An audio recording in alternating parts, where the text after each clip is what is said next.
Ottoline and the Yellow Cat. Thank you. Chapter 1. Ottoline lived on the 24th floor of the Pepper Pot building. It was called the P.W. Huffledink Tower, but it looked just like a pepper pot, so everyone called it the Pepper Pot building. She lived in apartment 243 with Mr. Monroe, who was small and hairy and didn't like the rain or having his hair brushed. You like having your hair brushed? Should we try? Should we try? Do you like having your hair brushed? Is that nice? Mr. Monroe doesn't. You don't make a very good Mr. Monroe, do you? Ottoline, on the other hand, loved all kinds of weather, particularly rain, because she liked splashing in puddles.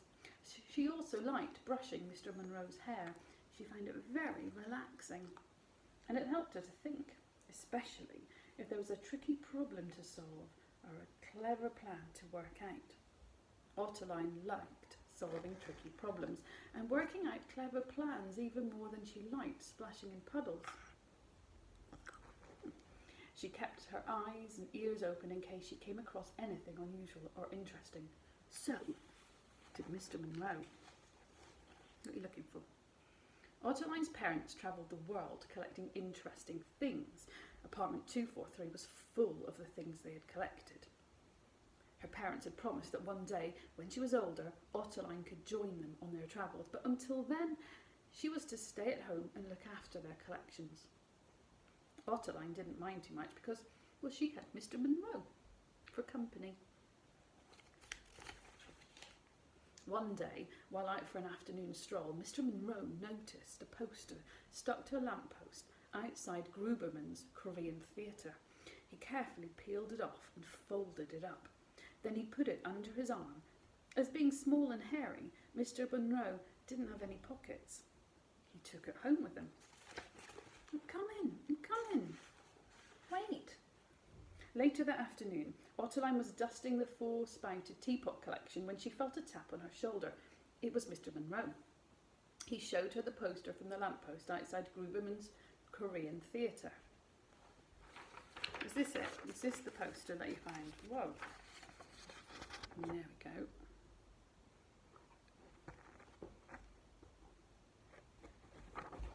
I'm going to go and find him.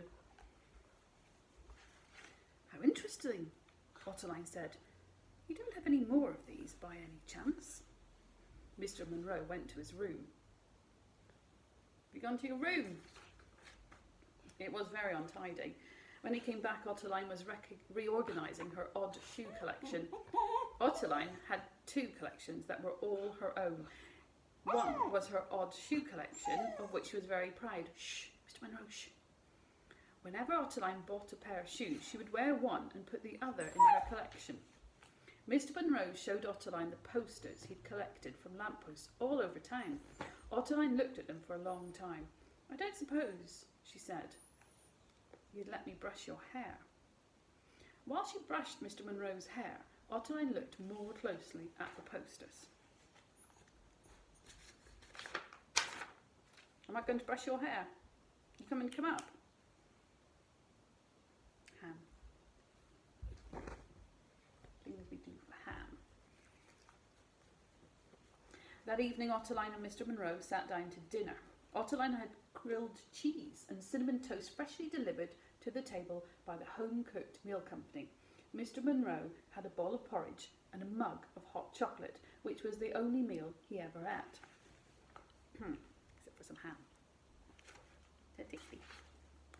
After dinner, Ottoline went down to the laundry room in the basement of the Pepper Pot building. Ottoline liked to do her own laundry for two reasons. Firstly, she liked the washing machines. And secondly, she liked standing on tiptoe and listening to the pipes in the basement ceiling. Ottoline could hear lots of interesting conversations that went in other apartments. She didn't tell Mr. Monroe, as she knew he wouldn't approve. Although it wasn't polite, Ottoline found eavesdropping often helped her to solve tricky problems and think of clever plans.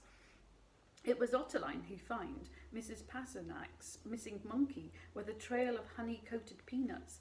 And when the man from apartment 36 got his toe stuck in a tap, it was Otterline who called the fire brigade. What do you want? Want some more? Good boy. That evening, Otterline was doing her laundry and listening to the pipes as usual, when a large, hairy arm appeared from behind one of the washing machines and grabbed a pair of Otterline's stripy socks. Otterline peered into the shadows. It was a bear. "You ought to be ashamed of yourself stealing socks," said Otterline. "So should you, listening in to other people's conversations," said the bear. "Oh, I won't tell if you won't," said Otterline. Should we leave it there? Mr. Munro. Should we do some brushing?